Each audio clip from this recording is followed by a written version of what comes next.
important to me that I had to postpone even my trip to Qatar to be able to preside over this function. Many may not know the significance of what we are doing here today. Let me say, for many to understand, this event is historic because of three and many reasons. I'll give you a few. But one, this event represents an investment of $800 million.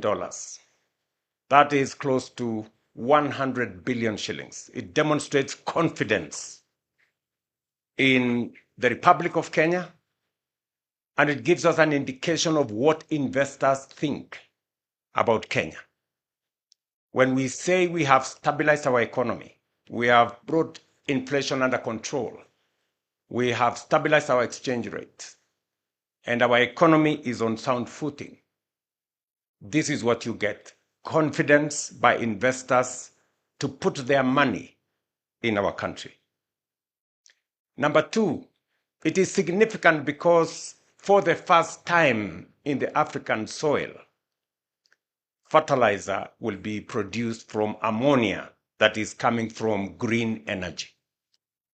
This is the first ever plant in this continent that this is going to happen. We have been in many meetings. Ever since I came into office, I held the Africa Climate Summit to discuss how to balance environment and nature, and to persuade many who do not see how it is possible for us to live in a world that is sustainable and to have energy that does not interfere with nature. Today is a testimony that green energy is not only sustainable, but it is possible to power our energy needs using green energy. And number three, this event is significant because it speaks to the heart of our nation, and that is farming. And I speak so passionately as a farmer myself that we will now have fertilizer that is not imported. For record, we spend close to 80 billion shillings every year to import fertilizer to Kenya. This plant will now generate fertilizer from our own geothermal resources, using local products, using local raw materials, local energy, local human capital, and 480 metric tons is close to 9.2 million 50 kilogram bags of fertilizer. That means that not only will farmers have a reliable supply of fertilizer that is not predicated on events elsewhere in the world, whether we have war in Europe or elsewhere, we will not have trouble with logistics, but much more importantly, it's going to save us on our foreign exchange. We will not be using our foreign exchange to import fertilizer. We will be producing fertilizer from our own resources. And therefore, this is a very significant investment and a very significant project for Kenya. It is also important for us to know that while I have pursued the chairman, we were supposed to do this with a different company called FFI, but they let us down. But when I discussed with the chairman of Keshan, and he offered to step in, I have been on this project for the last 2.5 years. I think I have had countless meetings in my office. My good friend, the former CEO of GDC there, who is now an advisor in my office, has been working with me and my economic team to see how we can bring this to fruition. And so I am very, very proud this moment. This morning is a great morning for Kenya and for those of us who are farmers. I am making the first order of 5,000 bags of fertilizer. The first fertilizer I will be the one to use in my farm. Because for decades, farmers, who are the cornerstone of our nation, have borne the burden of unpredictable fertilizer prices, supply shocks, and global volatility. These challenges have inflated food costs, reduced yields, and strained household incomes. In 2023 alone, Kenya imported more than 600 metric tons of fertilizer at a cost of close to 80 billion shillings. In just the first half of 2025, we have imported 443 tons of fertilizer worth nearly 60 billion. That is between January and now. Each shipment represents a cost to our national treasury and to our dollar reserves, and a lost opportunity for young people in Kenya. This government is determined to change that reality, and today's event marks a decisive step towards self-sufficiency and resilience in fertilizer production. The Kenyan Kaishan Green Fertilizer Plant will produce, as I have said, 480 metric tons of fertilizer every year, guaranteeing farmers a steady and affordable supply. It will shield our economy from global price shocks, strengthen food security, and save the country's valuable foreign exchange reserves that can be now redirected to other national priorities. From deep beneath the Rift Valley flows one of our greatest industrial treasures, the geothermal steam. Kenya holds an estimated 10,000 megawatts of geothermal potential, yet we have harnessed just less than 10,000 or 10%, which is 1,000 megawatts. Kenya's leadership in geothermal energy gives us a unique advantage to power green industries sustainably. This project will tap 165 megawatts of geothermal power to synthesize green ammonia and convert it into fertilizer, the first project of its kind in Africa. Beyond fertilizer production, this venture will prevent more than 600 tons of carbon dioxide emission every year, equivalent to getting 130,000 internal combustion engine cars off the road.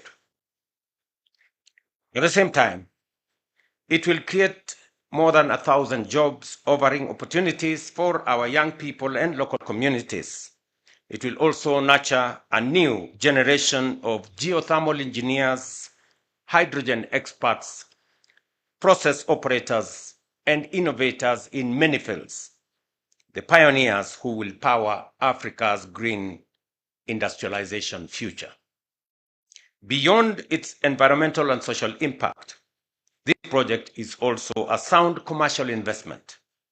With a total investment value of US dollars 800 million, it is projected to generate more than 13 million US dollars, that is 1.7 billion Kenya shillings in annual profits to Kenyan, while opening new frontiers for carbon credit generation and trading under international climate mechanisms. Around the world, markets are rewarding sustainability. Green fertilizer will give Kenyan exports a competitive edge, open new markets for our agribusinesses, and strengthen our position in global value chains. Kenya is proud to lead Africa in proving that green innovation is both profitable and sustainable. Ladies and gentlemen, as you all appreciate, investments in energy are among the most capital-intensive ventures any nation can undertake. Expanding generation, transmission, and distribution requires massive upfront resources, yet it remains the foundation of every thriving economy. Without affordable and reliable power, there cannot be true industrialization, no thriving enterprise, and no inclusive prosperity. That is why we must pursue innovative and sustainable pathways to expand our national energy capacity. Kenya cannot realize her industrial and development aspirations on the current installed capacity of 2,300 megawatts. To power our ambition in manufacturing, mining, agriculture, infrastructure, and digital innovation, we must think bigger, move faster, and invest smarter. As government, we have therefore set out an ambitious target to increase our national energy capacity to at least 10,000 megawatts in the next decade. Achieving this goal will demand bold partnerships, creative financing, and strategic foresight.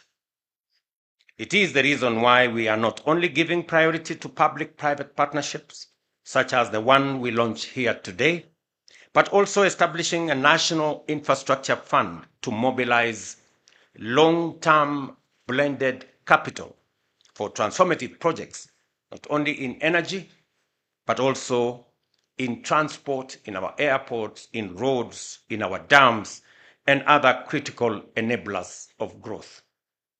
As we expand our energy base, we are also transforming how we manage water and food security.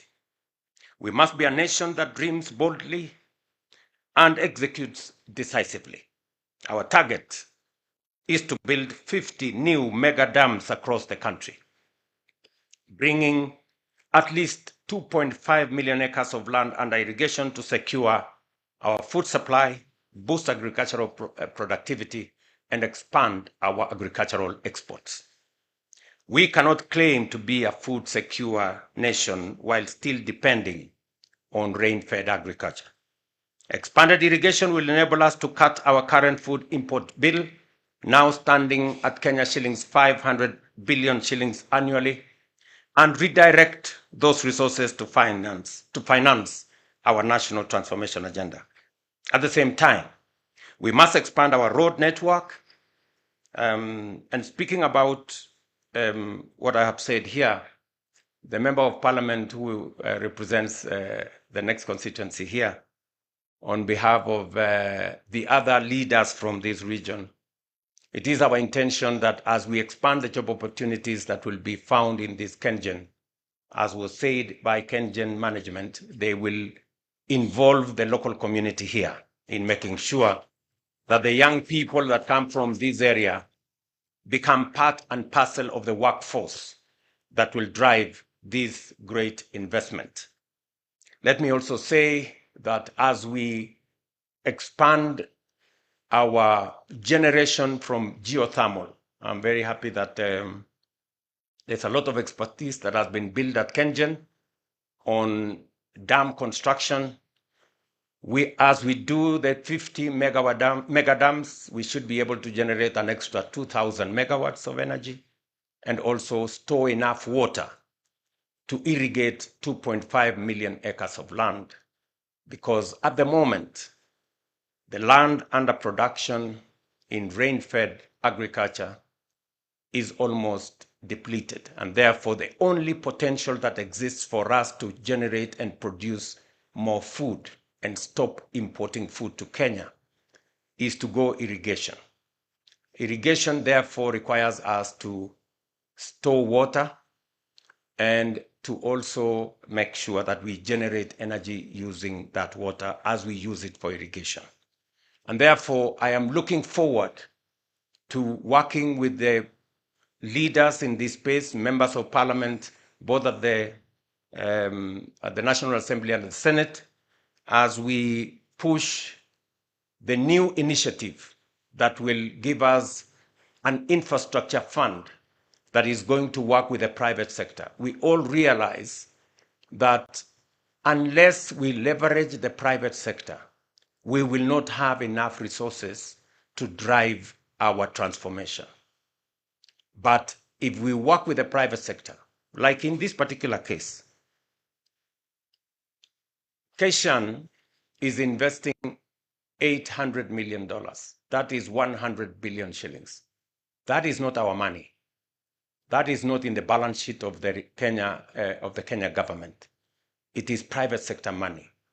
But how are we connecting the dots? We are giving them a power purchase agreement.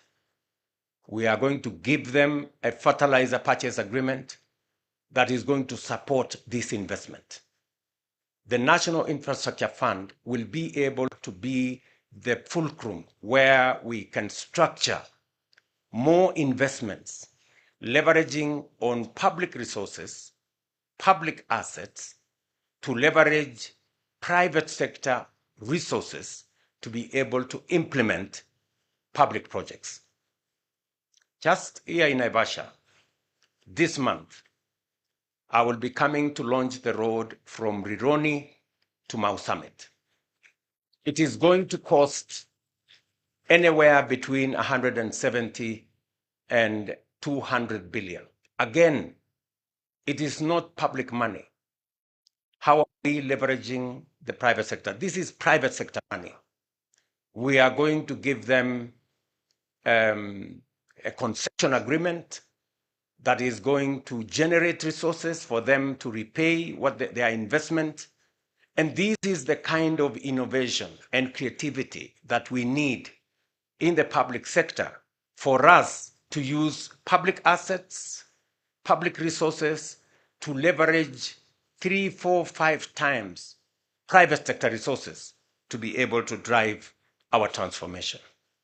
It is no longer possible for us to borrow money to build a road like the one we are going to build here from Rironi to Mau Summit. If we were to borrow 200 billion shillings, we would have to close our books and do nothing else. So it is important for us to know, how are we going to think outside the box? We need to be strategic, we need to be innovative, and we need to be agile in how we leverage the resources that we have. And that is why I am determined that our country has tremendous potential, and we've always talked about it, but we haven't actualized because there has not been enough strategic thinking, enough creative and innovative investments to be able to unlock the great potential that our country is. And that is why I insist that Kenya is a third world country by mistake. And we owe it to the people of Kenya to get Kenya to the right place. Kenya is supposed to be among the first world countries.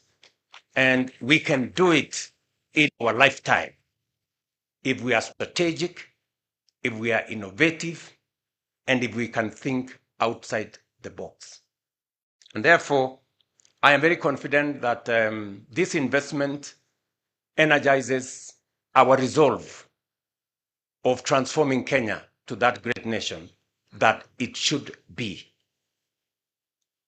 When I say that we should expand, and this is the plan that I'm going to lay out to the people of Kenya, that we should have at least a minimum of 1,000 kilometers of dual carriageway tolled, so that we can have enough superhighways in Kenya. I have instructed the Ministry of Roads to work on the first 10,000 kilometers priority list and another 10,000 kilometers phase 2, so that instead of haggling about 2 kilometers here, 10 kilometers there, 20 kilometers here, and we are scrambling and there is negative competition, we should be bold and do between 10 and 20,000 kilometers so that we can connect every part of Kenya and make every region believe that they belong to one great nation called Kenya. At the same time, I will be, and I'm happy that the members of parliament are here. When you go back to parliament, you will find on your desk a proposal from me on sovereign wealth fund and national infrastructure fund, because that is how we are going to move Kenya from a third world country to a first world country. I remember the other day when I said we need about 4 trillion shillings to be able to do our roads, to be able to do 10,000 kilometers of 10,000 megawatts of energy, and to be able to do 2.5 million acres of irrigation. Many people think that 4 trillion shillings is not feasible.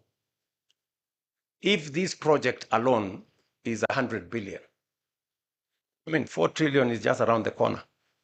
And I'm going to show you how we are going to get 4 trillion and transform this nation.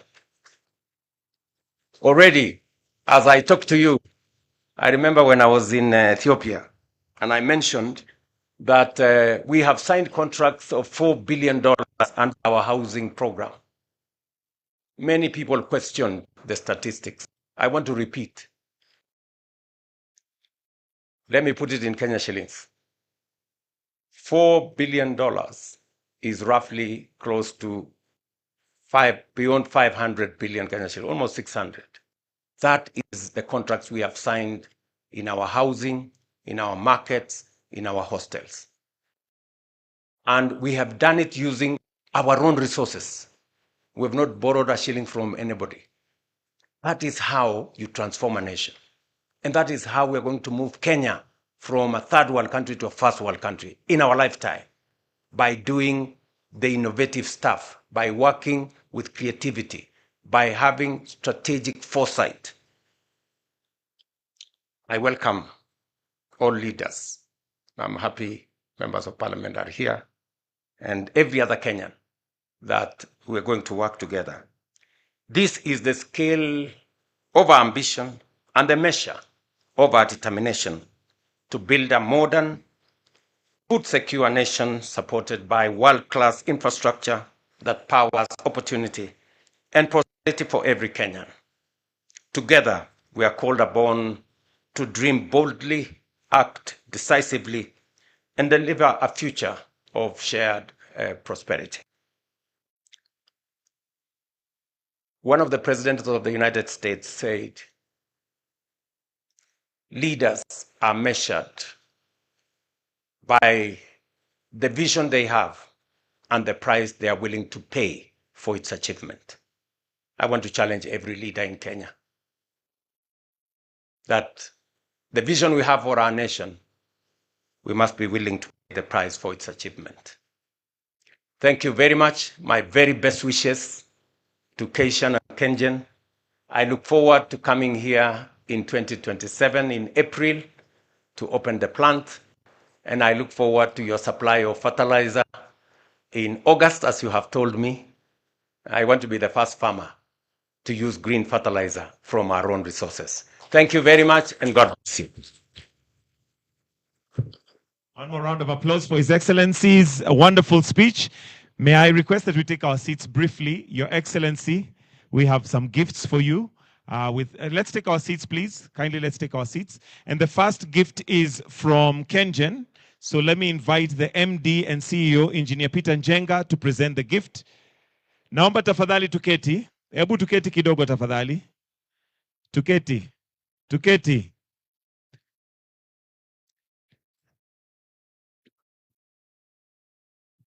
Asanteni sana. Wananchi wa hapa wanasema hawajapata stima. Very good. Sasa wewe waziri, kabla hujatoka hapa ukubaliane na hawa wananchi. Getini tu, getini chini. Utakubaliana na hawa wananchi vile watapata stima. Si ndio? Si nyinyi ndio mnatusaidia kupata stima Kenya mzima? Na si nyama ikichinjwa iko na ya wale wa kuchinja nyumbani pale. So waziri and your peers, I want you to work with the community around here. I know some houses, kuna manyumba zingine zimepata, lakini hao wananchi wanasema hawajapata stima ya kutosha. Ni namna hiyo. Na vile vile tuunganishe barabara ile ya kutoka hapa, tuunganishe mpaka ishikane na ile barabara ya kwenda Narok. Ndio hawa wananchi